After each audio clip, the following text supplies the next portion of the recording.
ఎన్నికల్లో ఎవరూ రిగ్గింగ్ చేసే అవకాశం లేకుండా ఒక వ్యక్తి ఒకేసారి ఓటు వేసేలా అల్ట్రా సెక్యూరిటీ ఓటింగ్ మెషిన్ను తయారు చేశారు ఇద్దరు విద్యార్థినులు.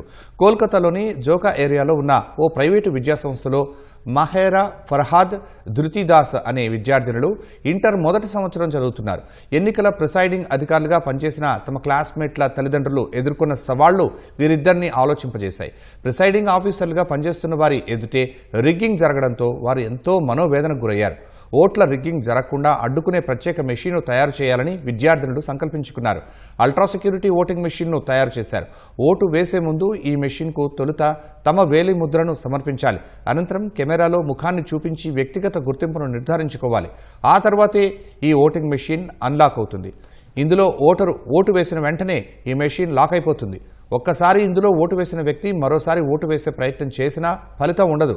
ఈ మెషీన్ను కేంద్ర ఎన్నికల సంఘం, రాష్ట్ర ఎన్నికల సంఘం పరిశీలించాలని విద్యార్థినులు కోరుకుంటున్నారు.